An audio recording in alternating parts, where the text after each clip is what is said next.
के crash course day number 17 में आपका स्वागत है। आज का हमारा टॉपिक है यूनिट नंबर 23, जो कि बेस्ड है appraisal and assessment of credit facility.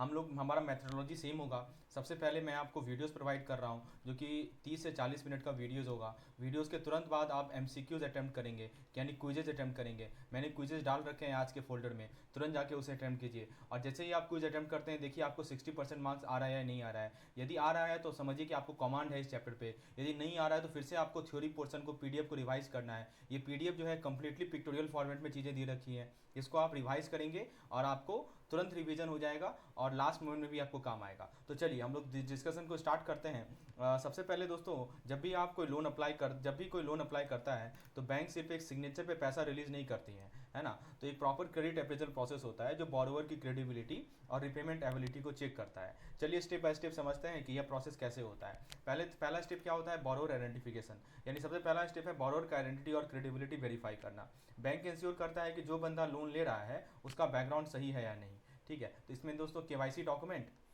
Credit history और प्रीवियस लोन रिकॉर्ड चेक किए जाते हैं। अगर बोरोवर बिजनेस लोन ले रहा है तो उसे उसके बिजनेस मॉडल, ठीक है, उसके ऑपरेशन और उसके फाइनेंशियल स्टेबिलिटी को एनालाइज करता है। क्या बिजनेस सस्टेनेबल है, क्या रिवेन्यू फ्लो कंसिस्टेंट है, यह सब चेक करना जरूरी होता है।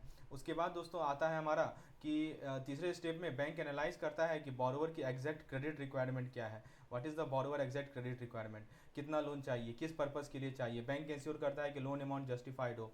फिर आता है हमारा ड्यू डिलिजेंस, मतलब बोरोवर की फाइनेंशियल बैकग्राउंड, बिजनेस का ट्रैक रिकॉर्ड, लीगल कॉम्प्लाइंस सब थॉरोली चेक किया जाता है।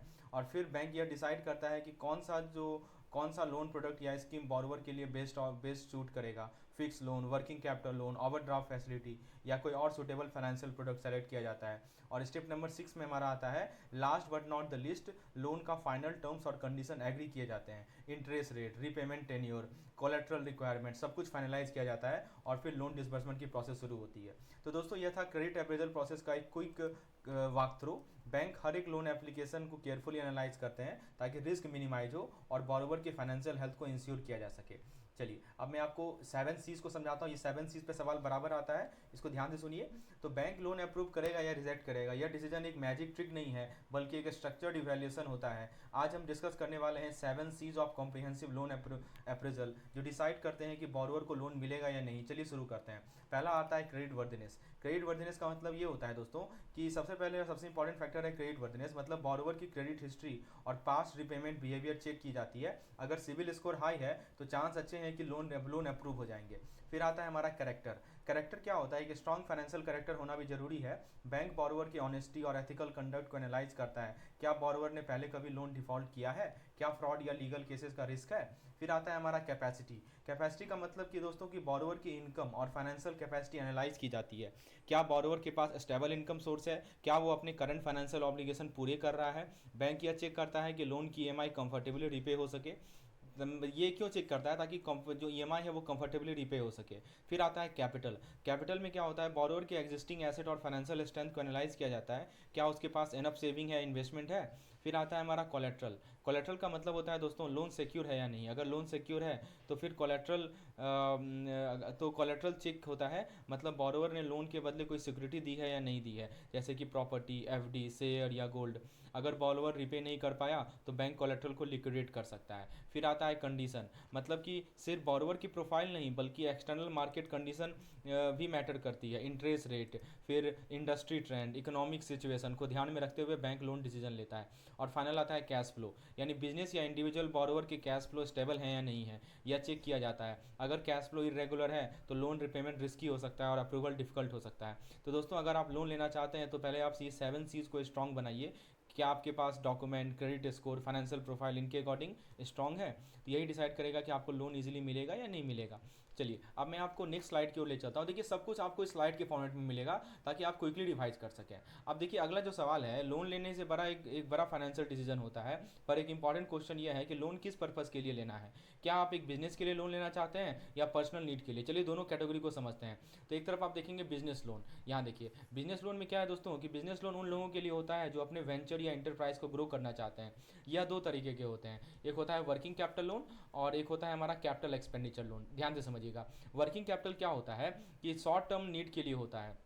तो जैसे मान लीजिए कि आपका डेली ऑपरेशन है, तो डेली ऑपरेशन के लिए वर्किंग कैपिटल लोन आता है, सैलरी पेमेंट हुआ, इन्वेंट्री परचेज हुआ, ये सभी शॉर्ट टर्म एक्सपेंस कवर करने के लिए दिए जाते हैं हमारा वर्किंग कैपिटल लोन। लेकिन जो दूसरा हमारा कैपेक्स होता है यानी कैपिटल एक्सपेंडिचर लोन होता है, ये लॉन्ग टर्म इन्वेस्टमेंट के लिए होता है। अगर आप मशीनरी खरीदना चाहते हैं, नए आउटलेट ओपन करना चाहते हैं या बड़े इन्वेस्टमेंट करना चाहते हैं, तो कैपेक्स वाला पार्ट है। फिर एक आता है हमारा इंडिविजुअल लोन।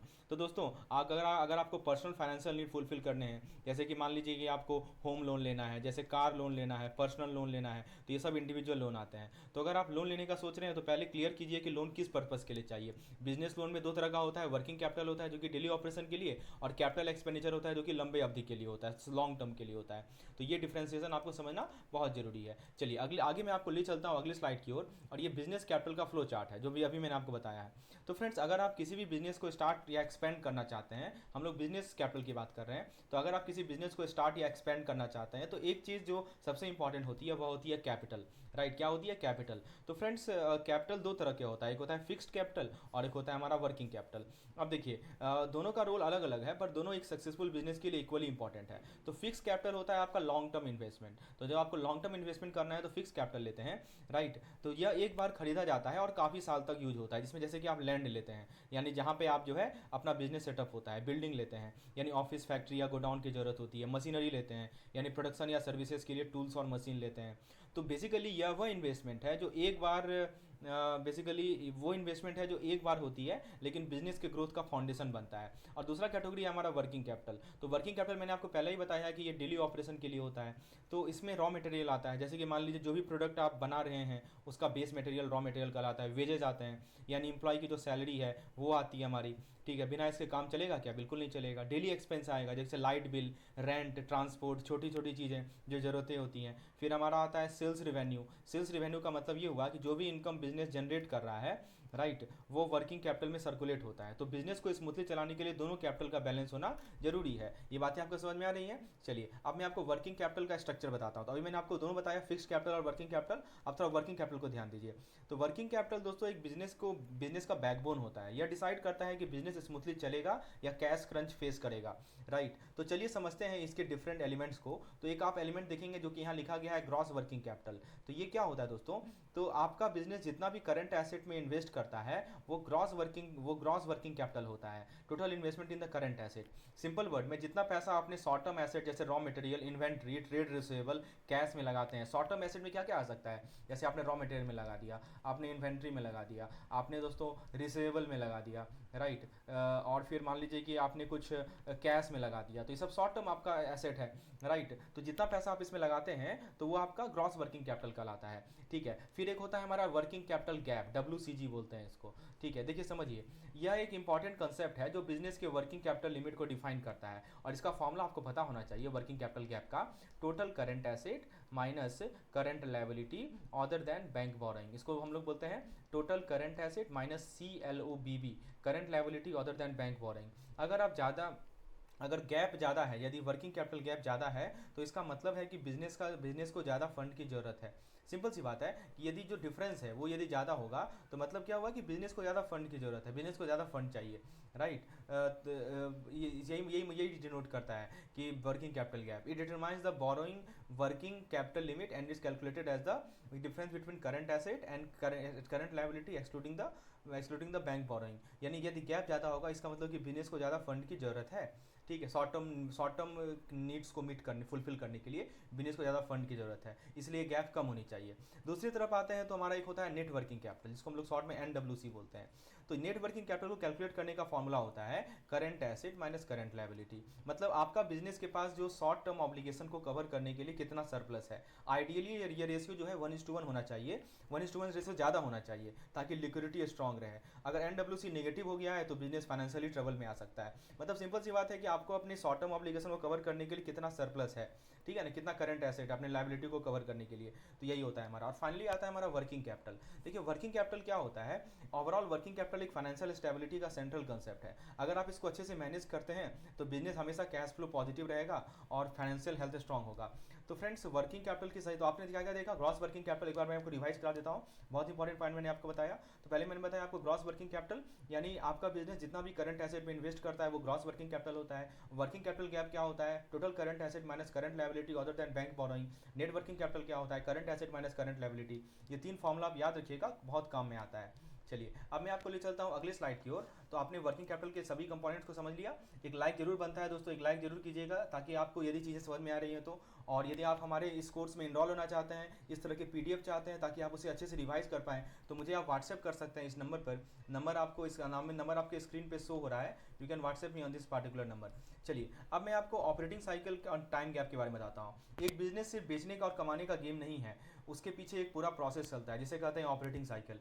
तो फ्रेंड्स, ऑपरेटिंग साइकिल का मतलब है बिजनेस के अंदर कैश का फ्लो रॉ मटेरियल से लेकर फाइनल पेमेंट तक। देखिए कैसे होता है। तो जितना जल्दी यह साइकिल कंप्लीट होगा उतना ही बिजनेस का कैश फ्लो स्ट्रांग होगा। सबसे पहले रॉ मटेरियल को प्रोक्यूर किया जाता है, मतलब ये हुआ इसमें जितना टाइम लगेगा उतना ही प्रोडक्शन डिले होगा। इसको ऑप्टिमाइज करना इंपॉर्टेंट है ताकि मैन्युफैक्चरिंग टाइम पर स्टार्ट हो। फिर आता है प्रोडक्शन फेज, यानी इन स्टेज पे रॉ मटेरियल को फिनिश प्रोडक्ट में कन्वर्ट किया जाता है। यहाँ स्पीड और एफिशिएंसी मैटर करती है। फिर आता है सेल्स फेज, यानी दोस्तों अब प्रोडक्ट रेडी है पर बेचना भी तो जरूरी है। सेल्स फेज में टाइम लगता है तो कस्टमर का सेल्स फेज में टाइम क्या लगता है, कस्टमर तक रीच करने में। अगर डिमांड ज़्यादा है तो यह स्टेज फास्ट होगा, लेकिन अगर स्लो ग्रोथ है, हाँ यदि स्लो सेल है तो फिर क्या होगा, कैपिटल फेज में अटक सकता है, इस पेज में अटक सकता है कैपिटल हमारा। फिर आता है पेमेंट कलेक्शन। तो इस सिर्फ माल बेचना काफ़ी नहीं है, पैसा टाइम पे आना भी जरूरी है। बहुत सारी कंपनी क्रेडिट पर सेल करती है जो पेमेंट डिले कर सकता है। जितना जल्दी पैसा आएगा उतना ही वर्किंग कैपिटल इंप्रूव होगा। और फाइनली आता है हमारा स्टॉक मेंटेनेंस,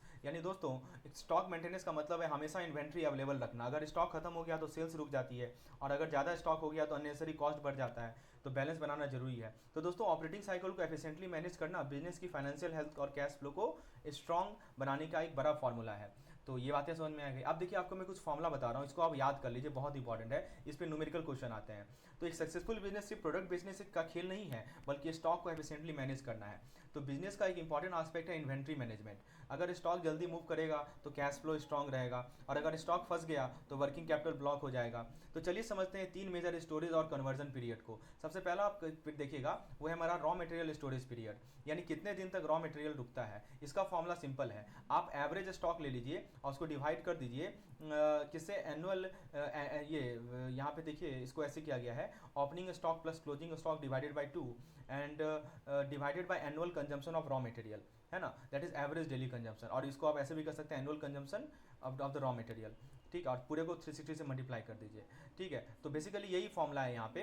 तो एवरेज देखिए, बेसिकली फॉर्मूला तो ये है कि average stock of raw material upon average daily raw material consumption. अब रॉ मटेरियल का एवरेज स्टॉक कैसे निकालिएगा, तो opening stock plus closing stock by 2 कर दीजिए, तो आपको एवरेज स्टॉक मिल जाएगा रॉ मटेरियल का। और यदि आपको average daily raw material consumption निकालना है तो एनुअल कंजम्पशन को 360 से डिवाइड कर लीजिए। तो ये डिवीजन है, समझे। तो इसका मतलब ये हुआ कि अगर बिजनेस के पास रॉ मटेरियल का स्टॉक है तो उसका एवरेज निकाल के देखा जाता है कि वो कितने दिन तक यूज हो सकता है। ज़्यादा स्टोरेज पीरियड का मतलब है ज़्यादा वर्किंग कैपिटल ब्लॉक होगा, इसको कम रखना हमेशा फायदे का सौदा है, ठीक है ना। तो average stock of raw material upon average daily consumption, मतलब कितना हमारे पास अवेलेबल है और कितना हम डेली कंज्यूम कर रहे हैं। तो ये हम इससे हमें क्या पता चल जाएगा कि स्टोरेज पीरियड कितना है, ठीक है। दूसरा होता है हमारा WIP यानी work in progress conversion period, यानी कितना टाइम लगता है प्रोडक्शन कंप्लीट होने में, इसे ही कहते हैं हम लोग वर्क इन प्रोग्रेस, ठीक है। कितना समय लगता है प्रोडक्शन को कंप्लीट होने में। तो WIP का मतलब है वो स्टॉक जो अभी प्रोडक्शन में है पर फाइनल प्रोडक्ट नहीं बना है। WIP समझते हैं ना, वैसा स्टॉक जो भी प्रोडक्शन में है लेकिन फाइनल प्रोडक्ट अभी बना नहीं है, वर्क इन प्रोग्रेस है। तो इसका फॉर्मूला बहुत सिंपल है, यहाँ भी एवरेज स्टॉक लिखते हैं और यहाँ भी एवरेज से डिवाइड करते हैं डेली कॉस्ट ऑफ प्रोडक्शन से। तो इसका फॉर्मूला है कि opening stock plus closing stock divided by 2 और divided by annual cost of production upon 360। यह बताता है कि average stock of WIP production process में कितने दिन तक रहता है। तो average stock of WIP production process में कितने दिन तक रहता है। तो अगर यह पीरियड ज़्यादा है तो इसका मतलब है कि प्रोडक्शन एफिशिएंसी लो है, यानी कॉस्ट ज़्यादा लग रहा है, समझे, इसलिए ये रेशियो कम होना चाहिए। और वैसे भी हमने यहाँ भी बताया था ये रेशियो कम होना चाहिए कि जो आपका रॉ मटेरियल स्टोरेज पीरियड है वो कम होना चाहिए। तीसरा होता है हमारा फिनिश गुड स्टोरेज पीरियड, जो थर्ड रेशियो आप देखेंगे वो फिनिश गुड स्टोरेज पीरियड है। यहाँ भी फॉर्मूला बहुत सिंपल है। यहाँ पे क्या करते हैं, opening finish goods plus closing finish goods divided by 2, ये तो हमारा नॉमिनेटर हो जाएगा। और डिनोमिनेटर में लिखते हैं क्या कि average daily cost of sale क्या है, यानी annual cost of sale divided by 360। मतलब एवरेज स्टॉक ऑफ एफजी देख के यह कैलकुलेट किया जाता है कि फिनिश प्रोडक्ट मार्केट में कितने दिन तक रुके रहते हैं। यदि ज़्यादा डेज का मतलब है कि स्लो सेल है या ओवर प्रोडक्शन है, दोनों ही लॉस हो सकते हैं। तो दोस्तों बिजनेस में सिर्फ कमाना इंपॉर्टेंट नहीं है, जो कमा रहे हैं उसका एफिशिएंटली मैनेज होना भी जरूरी है। रॉ मटेरियल हो, वर्क इन प्रोग्रेस हो, फिनिश गुड्स हो, इसका साइकिल जितना स्मूथ होगा उतना ही बिजनेस ग्रो करेगा। हाँ, इसके बाद दो और रेशियो है, जैसे आप यहाँ देख सकते हैं कि बिजनेस का एक गोल्डन रूल है, जितनी जल्दी पैसा आएगा उतना अच्छा कैश फ्लो पोजीशन। लेकिन अगर आपको पैसा टाइम पे नहीं मिल रहा है तो वर्किंग कैपिटल का पूरा बैलेंस बिगड़ सकता है। इसीलिए एक कलेक्शन पीरियड होता है और एक पेमेंट पीरियड होता है, ठीक है, इसका एनालिसिस जरूरी है। तो एवरेज कलेक्शन पीरियड का मतलब क्या होता है दोस्तों, एवरेज कलेक्शन पीरियड का मतलब होता है कि कस्टमर कितने दिन में पैसा देता है। समझे, कस्टमर कितने दिन में पैसा देता है। तो इसका फॉर्मूला सिंपल है, आप ओपनिंग रिसीवेबल का ओपनिंग बैलेंस ले लीजिए, रिसीवेबल का क्लोजिंग बैलेंस ले लीजिए, उसको 2 से डिवाइड कर लीजिए और डिनोमिनेटर में आप क्या कीजिए, एनुअल क्रेडिट सेल कितना आपने साल भर में उधार दिया और उसको 360 डिवाइड कर दीजिए, ठीक है। तो ये आपको डिनोमिनेटर में करना है। तो बेसिकली रेशियो होता है average balance of sundry debtor upon average daily credit sale, यानी आप एक दिन में कितना उधार पे देते हैं पैसा, ठीक है। तो मतलब ये बताता है कि बिजनेस अपनी क्रेडिट सेल का पैसा कस्टमर से एवरेज कितने दिन में कलेक्ट कर रहा है। तो ये तो हमारा डिनोमिनेटर जो है ना वो है क्रेडिट सेल का पैसा जो आप एवरेज दे रहे हैं, और आप कितना कलेक्ट कर रहे हैं। नॉमिनेटर में क्या बताया जा रहा है कि कस्टमर से एवरेज कितने दिन में कलेक्ट कर रहे हैं, है ना। तो एवरेज आप कितना कलेक्ट कर रहे हैं ये फॉर्मूला होता है। तो अगर मान लीजिए ये कम है, ये रेशियो कम है, यदि पीरियड जो निकल के आ रहा है वो कम है, मतलब कि बिजनेस की कलेक्शन एफिशिएंसी स्ट्रांग है, मतलब कम समय में आप जो है जो क्रेडिट सेल दे रहे हैं उसको आप वापस ले पा रहे हैं। और यदि ये रेशियो ज़्यादा है, ठीक है, तो इसका मतलब ये हुआ कि कस्टमर का पेमेंट डिले हो रहा है, जो कैश फ्लो के लिए रिस्की है। उसी तरह होता है हमारा एवरेज पेमेंट पीरियड, मतलब ये हुआ कि बिजनेस कितने दिन में सप्लायर को पैसा देता है। अब देखिए आपका मान लीजिए बिजनेस है, आप भी चीज़ें तो उधार लेंगे, आप कितने दिन में पैसा लौटाते हैं। तो यह सप्लायर से लिया गया क्रेडिट का सेटलमेंट टाइम दिखाता है। तो यहाँ पे क्या होगा, यहाँ पे क्रेडिटर लिख देंगे, opening creditor plus closing creditor divided by 2, तो ये तो एवरेज हो गया, divided by annual credit purchase upon 360। तो मतलब क्या हुआ कि बिजनेस अपने सप्लायर को एवरेज कितने दिन में पेमेंट करता है। अगर पीरियड ज़्यादा है तो बिजनेस अपने कैश फ्लो को एफिशिएंटली मैनेज कर रहा है, अगर पीरियड कम है तो वर्किंग कैपिटल पे प्रेशर बढ़ सकता है। तो दोस्तों कैश फ्लो का फंडा सिंपल है, पैसा जल्दी कलेक्ट करो और सप्लायर पेमेंट को इफेक्टिवली मैनेज करो। बिजनेस का सक्सेस सिर्फ प्रॉफिट पे नहीं बल्कि कैश का फ्लो सही होने पे भी डिपेंड करता है। यदि आपको ये चीज़ें समझ में आई हो तो प्लीज़ एक लाइक जरूर कीजिएगा। ये पांचों फॉर्मूला आपके फिंगर टिप्स पे होना चाहिए और बहुत ही आसान है इसको याद रखना। चलिए अब मैं आपको टर्नओवर मेथड की ओर ले चलता हूँ। बेसिकली दोस्तों सोच लीजिए कि आपका बिजनेस एक मशीन है, अगर उसे एफिशिएंटली चलाना है तो फिल चाहिए, और वही फिल होता है हमारा क्या, वर्किंग कैपिटल। तो वर्किंग कैपिटल एक तरह का फिल होता है, ठीक है। तो लेकिन क्वेश्चन यह है कि इसका राइट अमाउंट कैसे डिसाइड होगा। तो चलिए समझते हैं टर्नओवर मेथड के थ्रू। तो सबसे पहले बोलता है कि आप वर्किंग कैपिटल निकालिए, मतलब सबसे पहले देखा जाता है कि बिजनेस का जो प्रोजेक्टेड टर्नओवर कितना है और उसका 25% जो होता है वो वर्किंग कैपिटल के लिए एलोकेट किया जाता है। अगर मान लीजिए एस्टिमेटेड टर्नओवर 1 करोड़ है तो उसका 25% वर्किंग कैपिटल कितना हो जाएगा, 25 लाख हो जाएगा। अच्छा, दूसरा होता है बैंक फाइनेंसिंग। तो बैंक इस वर्किंग कैपिटल का 20% फाइनेंस करेगा, मतलब अगर 25 लाख का वर्किंग कैपिटल है तो 5 लाख बैंक से मिलेगा, ठीक है। तो यह बिजनेस का लाइफ लाइन होता है क्योंकि कैश फ्लो स्मूथ रहता है। और फिर बाकी जो 20% बैंक देगा और बाकी जो 5% है, ठीक है। तो देखिए जैसे मान लीजिए कि मैंने बोला ना कि इसका वर्किंग मैं फिर से बताता हूँ कि जो भी वर्किंग कैपिटल, जैसे मान लीजिए 25 लाख इसका वर्किंग कैपिटल है, इसका 20%, तो इसका 20% कितना हो जाएगा, इसका 20% निकालेगा तो 1/5 हो जाएगा 5 लाख, तो 5 लाख बैंक देगा, समझे, ये मतलब है। और बैंक सिर्फ एक हिस्सा देगा, बाकी आपको भी कंट्रीब्यूट करना होगा। तो बिजनेस ऑनर को 5% मार्जिन मनी डालना होता है, या बैंक को ट्रस्ट दिलाता है कि बोरोवर भी रिस्क शेयर कर रहा है, समझे। तो वर्किंग कैपिटल का 5%, यदि 25 लाख का 5%, 10% होगा 2.5 लाख और 5% होगा 1.25 लाख, ये बोरोवर को भी देना है, समझे। मैं फिर से बता रहा हूँ, सबसे पहले ये 1 करोड़ था टर्नओवर का आपने 1/4 से ले लिया तो वर्किंग कैपिटल हो गया, ये मान लिया जाता है कि यही वर्किंग कैपिटल है, ठीक है। अब वर्किंग कैपिटल आपने ले लिया, ठीक है, तो मतलब उसका फिर 20% जो है वो बैंक फाइनेंस करेगी और 5% जो है आपको देना है, यानी बोरोवर को देना है, ठीक ठीक है। फिर क्या करना है आपको, एडजस्ट फॉर ऑपरेटिंग साइकिल। मतलब क्या हुआ कि हर बिजनेस का एक यूनिक ऑपरेटिंग साइकिल होता है, जैसे मैन्युफैक्चरिंग में टाइम लगता है, ट्रेडिंग में कम लगता है ना। तो इसलिए वर्किंग कैपिटल को एक्चुअल साइकिल ड्यूरेशन के हिसाब से एडजस्ट किया जाता है। तो मान लीजिए कि एक 3 मंथ का साइकिल एज्यूम किया गया, मतलब 3 महीने में एक साइकिल कंप्लीट हो रहा है, मैंने साइकिल बताया था आपको। और फिर क्या करना है कि वर्किंग कैपिटल सिर्फ कैलकुलेशन का गेम नहीं है, करंट एसेट जैसे स्टॉक और डेटर को इवेल्युएट करना भी जरूरी है। यह इंश्योर करता है कि विड्रॉल जो है प्रॉपरली प्लान्ड है। तो दोस्तों, वर्किंग कैपिटल का ये टर्नओवर मेथड एक सिंपल और इफेक्टिव वे है बिजनेस फाइनेंसिंग को प्लान करने के लिए। इसको हम लोग टंडन कमेटी इसको हम लोग नायक कमेटी मेथड भी बोलते हैं। एक एग्जांपल कर लिया जाए तो चीज़ें क्लियर हो जाएंगी आपको। यहाँ से देखिए, एक एग्जांपल आपके बुक में है। तो जैसे आप बिजनेस को एक गाड़ी की तरह समझिए, अगर स्पीड बढ़ानी है तो फ्यूल भी ज़्यादा चाहिए। सिमिलरली अगर बिजनेस 25% ग्रोथ प्लान कर रहा है तो उसका वर्किंग कैपिटल भी अकॉर्डिंगली बढ़ाना चाहिए। तो चलिए स्टेप बाय स्टेप समझते हैं। सबसे पहले कंपनी ने डिसाइड किया, एक कंपनी है मेसर्स एबीसी कंपनी, इसने डिसाइड किया कि वो अपना टर्नओवर जो है 25% से बढ़ाने वाला है। तो एक मैन्युफैक्चरर है moulded plastic house hold glass का, और एनुअल टर्नओवर है 80 लाख का, और इसने 25% ग्रोथ टारगेट किया है। ठीक है, पिछले साल का एनुअल टर्नओवर था 80 लाख, तो 25% का ग्रोथ कितना हो जाएगा, 80 लाख का 25% कितना हो जाएगा, 20 लाख नहीं हो जाएगा। और ये 20 लाख का इसने तो ग्रोथ कितना हो जाएगा, 20 लाख का ग्रोथ हो जाएगा। ठीक है, अब जो ये फाइनेंशियल ईयर 21-22 का था, अब हम लोग बात कर रहे हैं फाइनेंशियल ईयर 22-23 का।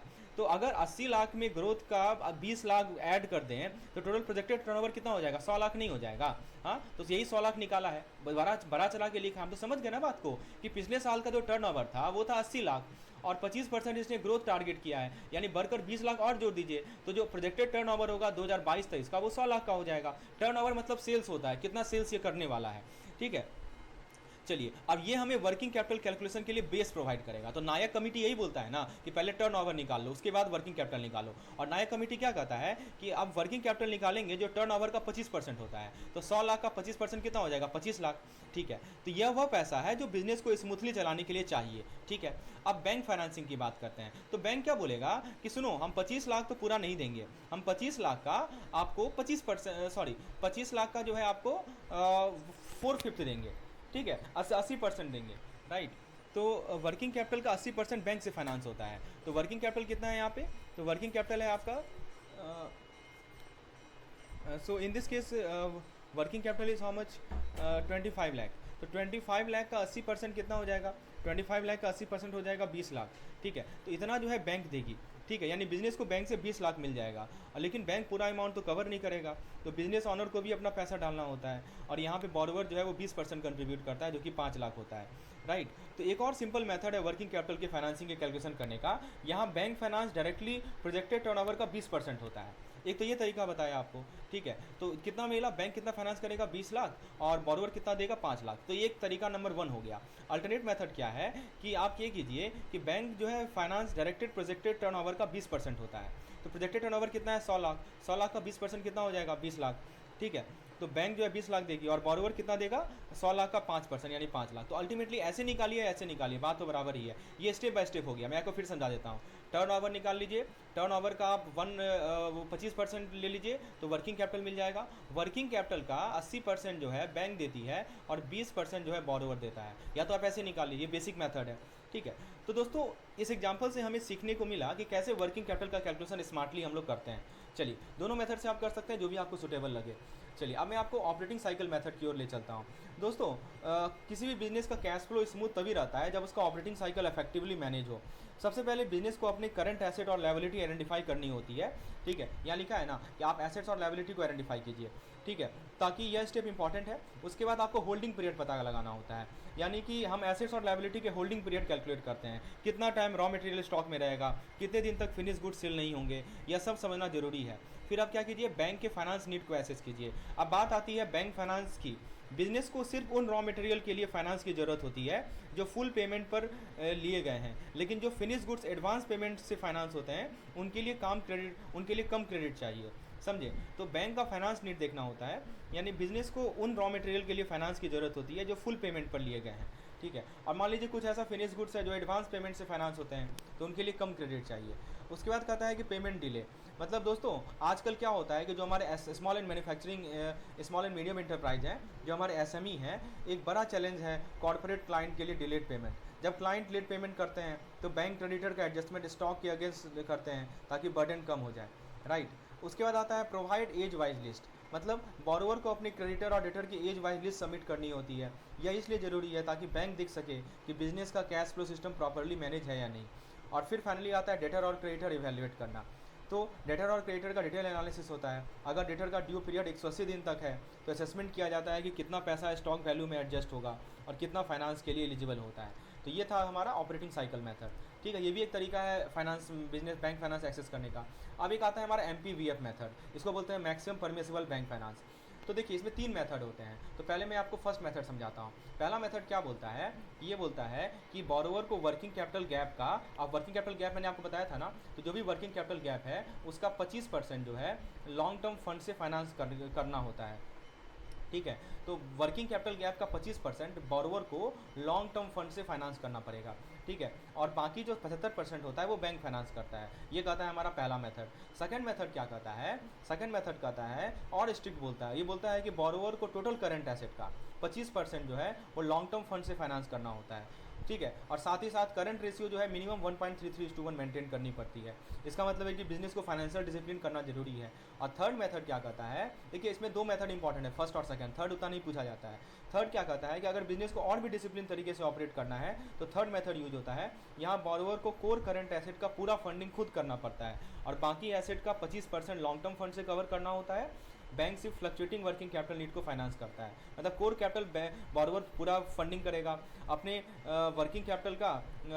और फिर दोस्तों उसके बाद क्या करना है कि एसेट का 25% लॉन्ग टर्म फंडिंग से फंड से कवर करेगा और बैंक से फ्लक्चुएटिंग वर्किंग कैपिटल नीड को फाइनेंस करता है। तो दोस्तों ये डिपेंड करता है कौन सा मेथड बेस्ड है, ये डिपेंड करता है कि बिजनेस की फाइनेंशियल स्टेबिलिटी और बैंक के लैंडिंग नॉर्म पर। पहला मेथड फ्लेक्सिबल है, दूसरा मेथड जो है थोड़ा डिसिप्लिन है और तीसरा मेथड स्ट्रॉन्ग फाइनेंशियल वाले बिजनेस के लिए बेस्ट है। समझे? अब थोड़ा सा मैं आपको एक एग्जांपल लेता हूँ ताकि ये चीज़ आपको समझ में आ जाए, क्योंकि इस पर सवाल आता है। एक टेबल देखिए, यहाँ पे इस टेबल से आपको क्लियर हो जाएगा चीज़ें।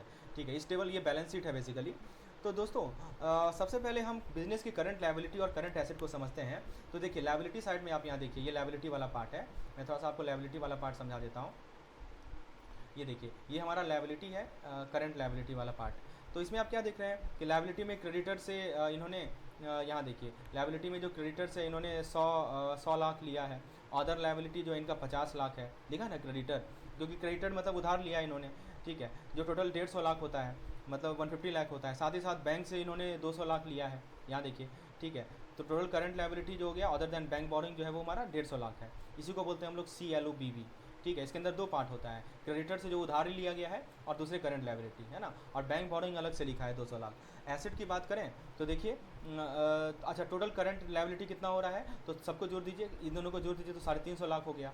अब करंट एसेट की बात करें तो करंट एसेट में देखिए रॉ मटेरियल है 200 लाख, स्टॉक इन प्रोग्रेस है हमारा, वर्क इन प्रोग्रेस भी बोला जाता है, फिर फिनिश गुड्स है 90 लाख का। ठीक है, उसके बाद रिसेबल है 50 लाख का। रिसेबल समझते हैं ना, जिसने जो बिजनेस से उधार लिया अभी पैसा वापस से लेना, तो रिसेबल के अंदर आ जाता है। और अदर करंट एसेट जो है वो टोटल जोड़ जाड़ के 370 हो रहा है, सबको जोड़ दीजिए तो 370 आएगा। ठीक है, अब देखिए पहला मेथड को एनालाइज करते हैं। तो पहला मेथड क्या बोलता है कि पहले तो वर्किंग कैपिटल गैप निकालो। तो वर्किंग कैपिटल गैप कैसे निकालेंगे, तो आपको पता ही है कि टोटल करंट एसेट ले लीजिए, उसमें से CLOBV माइनस कर दीजिए, current liability other than bank boring. Total current asset कितना है, टोटल करंट एसेट है 370। सबको जोड़ के आपको देखिए ये सब डाटा दे देगा, है ना, तो आपको खुद जोड़ के जो है करंट एसेट निकालना है। तो पहले 370 ले लीजिए, फिर उसके बाद current liability other than bank borrowing. तो current liability other than bank borrowing कितना है, 150 है, तो माइनस कर लीजिए तो WCG मिल जाएगा। तो 220 आपको WCG मिल गया। तो बैंक बोलती है कि इस 220 का ना आपको 25% देना है और मैं बाकी 75% दूंगा। तो इसका 25% ले लीजिए, कितना हो जाएगा 55। तो मैक्सिमम बैंक कितना देगी, 165 करोड़। ठीक है, तो ये बात समझ में आई। तो बोरोवर को 25% खुद कंट्रीब्यूट करना होता है। ठीक है, जो कि 55 लाख हो गया, और बैंक 165 लाख जो है फाइनेंस करेगी। और करंट रेशियो यदि निकालें यहाँ पे, तो करंट रेशियो कैसे निकलता है, current asset upon current liability, जो कि आपको मिलेगा 1.17। अब एक चीज़ नोट कीजिएगा कि देखिए दोनों केस में जो है हमें एक स्टेप क्या फॉलो करना है, यहाँ पे देखिए बताया गया है कि सबसे पहले आपको देखिए टोटल करंट एसेट लेना है, उसमें से अदर करंट लायबिलिटी माइनस कर देना है दोनों केस में, तो आपको WCG मिल जाएगा। पहले केस में जो है ना इसी WCG का 25% निकाल लीजिए, लेकिन दूसरे केस में 25% निकालिए टोटल करंट एसेट का और फिर माइनस कीजिए, तब आपको MPVF मिलेगा। ठीक है, तो देखिए थर्ड मेथड उतना इंपॉर्टेंट नहीं है, आपको बस 2 मेथड को देखना है, फर्स्ट मेथड और सेकंड मेथड, जिस पे ज़्यादा क्वेश्चन आते हैं। इसको कहा जाता है टंडन कमेटी। ठीक है, दूसरा नाम है इसका टंडन कमेटी। आप MPVF मेथड बोलिए या टंडन कमेटी मेथड बोलिए, दोनों एक ही चीज़ है। अब एक और मेथड होता है दोस्तों, जो कि है हमारा कैश बजट मेथड। तो देखिए कैश बजट मेथड का एक ऐसा अप्रोच है जो कैश इनफ्लो और कैश आउटफ्लो का प्रॉपर एनालिसिस करता है ताकि वर्किंग कैपिटल साइकिल का सही एस्टिमेट लगाया जा सके।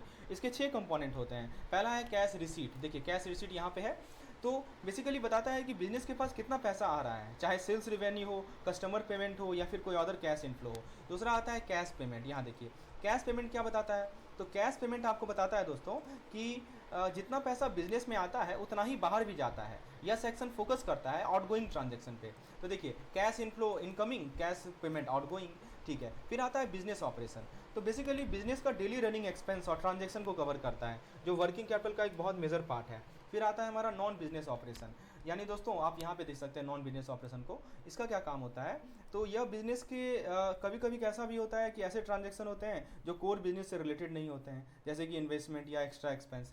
फिर एक आता है हमारा कैपिटल अकाउंट। तो कैपिटल अकाउंट ऑरेंज सेक्शन है, आप यहाँ देख सकते हैं। बिजनेस में जो हमारे लॉन्ग टर्म कैपिटल सोर्स के भी मेजर रोल होते हैं, जैसे कि लोन फंडिंग है। 5 नंबर का क्वेश्चन आता है हर एक साल। तो अगर आप इंपोर्ट एक्सपोर्ट बिजनेस से रिलेटेड ये पॉइंट है, तो सबसे पहले ये डिसाइड करना होता है कि परचेज क्रेडिट पे होगा या कैश पे होगा। यहाँ पे देखिए लिखा गया आइडेंटिफाई द परचेज टर्म, यानी क्रेडिट पे होगा या कैश पे होगा, ठीक है। तो यह स्टेप बायर और सेलर के फाइनेंशियल अंडरस्टैंडिंग के लिए इंपॉर्टेंट है। फिर इसके बाद आता है फाइनेंशियल डेटा कलेक्ट करना, यानी बैंक को बोरोवर की फाइनेंशियल डिटेल कलेक्ट करनी होती है, ऑब्वियस सी बात है। फिर एलसी लिमिट बताता है वो कि बैंक इवैल्यूएट करती है कि बायर को कितनी एलसी लिमिट दी जा सकती है ताकि परचेज स्मूथली हो सके। और फिर आता है कि एलसी को बेनिफिशियरी को एडवाइस करता है। तो जब एलसी अप्रूव हो जाती है तो बैंक बेनिफिशियरी को ऑफिशियली नोटिफाई कर देता है। अब यहाँ बेनिफिशियरी कौन होता है, एक्सपोर्टर होता है बेनिफिशियरी, कि हाँ कि पेमेंट की सिक्योरिटी इंश्योर हो गई है, ठीक है। बता देता है कि हाँ कि पेमेंट की सिक्योरिटी इंश्योर हो गई है, कि एलसी का लिमिट हमने पता लगा लिया है। उसके बाद क्या हो जाता है कि जो शिपमेंट और डिलीवरी का प्रोसेस होता है एग्जीक्यूट होता है, जिसमें गुड्स बायर तक पहुंचती है और ट्रांजेक्शन कंप्लीट होती है। और फिर एमपीवीएफ डिसाइड होता है, मतलब आखिर में बैंक डिसाइड करता है कि बोरोइंग को मैक्सिमम कितना फाइनेंस प्रोवाइड किया जा सकता है ताकि बिजनेस की लिक्विडिटी बनी रहे। तो देखिए तो एलसी का साइकिल मैंने आपको बता दिया। अब सवाल ये नहीं है, सवाल है कि एलसी लिमिट कैसे निकालें। अब देखिए इस पर मैंने आपके लिए क्वेश्चन ला के रखा है ताकि आपको चीज़ें क्लियर हो जाए। देखिए एलसी लिमिट कैसे निकाला जाता है, मैं स्टेप बाय स्टेप समझा देता हूँ। देखिए कंपनी का प्रोजेक्टेड रॉ मटेरियल कंजम्पशन है 3600 लाख। यहाँ देखिए प्रोजेक्टेड रॉ मटेरियल वैल्यू है 3600 लाख, ठीक है, 3600 लाख। लेकिन जो क्रेडिट पर परचेज होगा वो 2400 लाख का है, राइट। अभी मैंने बोला ना कि रॉ मटेरियल कंजम्पशन अलग चीज़ होता है और जो क्रेडिट पे परचेज होगा, मैंने बोला या तो क्रेडिट होगा या कैश होगा। तो क्रेडिट पे जो परचेज होगा रॉ मटेरियल वो 2400 लाख का होगा, ठीक है। तो अब सवाल है कि जो एलसी का जो प्रोसेस टाइम है वो देखिए, इसमें 3 चीज़ आता है। एक तो एडवाइजिंग टाइम है 10 दिन का, शिपमेंट और ट्रांजिट टाइम है 20 दिन का, और क्रेडिट पीरियड है वो है 30 दिन का, ठीक है। तो टोटल टाइमिंग कितना लगा, 10 + 20 + 30 यानी 60 दिन लगा। It took 60 days, right. Total time लगता है 60 दिन एक एलसी को कंप्लीट होने में, ओके। अब दूसरा सवाल ये है कि अब हमें असेसमेंट करना है एलसी लिमिट का, कैसे निकालेंगे एलसी लिमिट। तो स्टेप बाय स्टेप प्रोसेस है। सबसे पहले ये देखिए कि हमें ये देखना होता है कि नंबर ऑफ साइकिल्स कितने हैं, राइट। तो पहले आप क्या करेंगे, पहले देखिए कि पहले ये देखिए कितना टाइम लग रहा है एक एलसी को कंप्लीट होने में, और उसके बाद आप देखिए कि नंबर ऑफ साइकिल कितना है। तो एक साल में कितना दिन होता है, मान लीजिए 360 दिन है, 365 होता है, 360 मान के चलिए। एक साल में 360 दिन होता है और एक साइकिल जो है 60 दिन में कंप्लीट हो रहा है, नहीं हो रहा है एक साइकिल 60 दिन में कंप्लीट, ठीक है। तो टोटल 6 एलसी पर साइकिल होगा। नंबर ऑफ साइकिल आपको निकालना होता है, तो नंबर ऑफ साइकिल कितना होगा, 6 होगा पर ईयर। एक साल में 6 साइकिल होगा, ठीक है। अब आप ये देखिए कि एलसी का वैल्यू कितना है पर cycle, what is the LC value पर साइकिल, ठीक है, ऐसे समझिए। What is the number of cycle, 6 cycle per year, and what is the LC value पर साइकिल। तो कैसे पता कीजिएगा एलसी वैल्यू पर साइकिल, तो कैलकुलेशन देखिए सिंपल है। रॉ मटेरियल हमने कितना क्रेडिट पे परचेज किया है, हमने 2400 लाख का रॉ मटेरियल क्रेडिट पे परचेज किया है, और नंबर ऑफ साइकिल कितना है, 6 साइकिल है। तो एलसी पर साइकिल कितना हो जाएगा, तो 2400 को 6 से डिवाइड कर दीजिए, यानी 400 लाख। तो 400 लाख का एलसी वैल्यू हो जाएगा पर साइकिल। मतलब पीक्यूआर के लिए एक साइकिल के लिए एलसी की वैल्यू कितनी हो जाएगी, 400 लाख हो जाएगी, 400 लाख हो जाएगी। तो ये आपको पता होना चाहिए। तो यही आपसे पूछा जाएगा एलसी लिमिट बताओ कितना है, ठीक है। तो एलसी का वैल्यू, एलसी लिमिट निकालना काफ़ी आसान है। इस प्रोसेस को यूज करेंगे। पहले आप क्या करेंगे, पहले देख लीजिए कि एक एलसी को कंप्लीट होने में कितना समय लग रहा है, फिर आप नंबर ऑफ साइकिल निकाल लीजिए, और फिर आप एलसी वैल्यू पर साइकिल निकाल लीजिए, ठीक है। This is how LC limit is asked and this question will be asked in the examination. तो मैं आपको डीएससीआर के बारे में बता दूं, डेब्ट सर्विस कवरेज रेशियो होता है, राइट। तो इसमें देखिए इसका बस फॉर्मूला आपको पता होना चाहिए। इसके फॉर्मूला में मैं आपको पहले ही बताया था ये चीज़ कि जो हमारा नेट प्रॉफिट है, टोटल जो हमारा नॉन कैश एक्सपेंस है, net profit plus depreciation plus non cash expense और divide by loan installment, interest दोनों तरफ ऐड हो जाएगा। जो टर्म लोन पे इंटरेस्ट पे कर रहे हैं वो नोमिनेटर में भी रहेगा और डिनोमिनेटर में भी रहेगा। तो बेसिकली आप कितना लोन इंस्टॉलमेंट पे कर रहे हैं डिनोमिनेटर में डाल दीजिए, और जो आपको नेट प्रॉफिट हो रहा है, डेप्रिसिएशन हो रहा है, नॉन कैश एक्सपेंस है, तो वही चीज़ को यहाँ दिखाया गया है। ये देखिए, net profit, depreciation, non cash expense, interest on term loan and loan instalment, ये सभी कंपोनेंट होते हैं DSCR के, राइट। तो देखिए DSCR क्या करता है कि शुरुआती ईयर में फाइनेंशियल बर्डन कम करता है, पेमेंट को प्रॉफिटेबिलिटी से अलाइन करता है, आपकी प्रॉफिटेबिलिटी को बढ़ाता है, और DSCR जो हम लोग को 1.5 से ज़्यादा रखना है, अचीव करना है, it should be greater than 1.5, right. तो इससे क्या होता है, लैंडर सेफ्टी मार्जिन होता है। तो फ्रेंड्स ये था यूनिट नंबर 23 से सारे इंपॉर्टेंट पॉइंट डिस्कशन। अब आप इसके MCQ पे जाइए, MCQs अटेम्प्ट कीजिए, और यदि आप चाहते हैं इस क्रैश कोर्स को अवेल करना तो या तो मुझे व्हाट्सएप कर लें या डिस्क्रिप्शन में कोर्स का लिंक अवेलेबल है। धन्यवाद।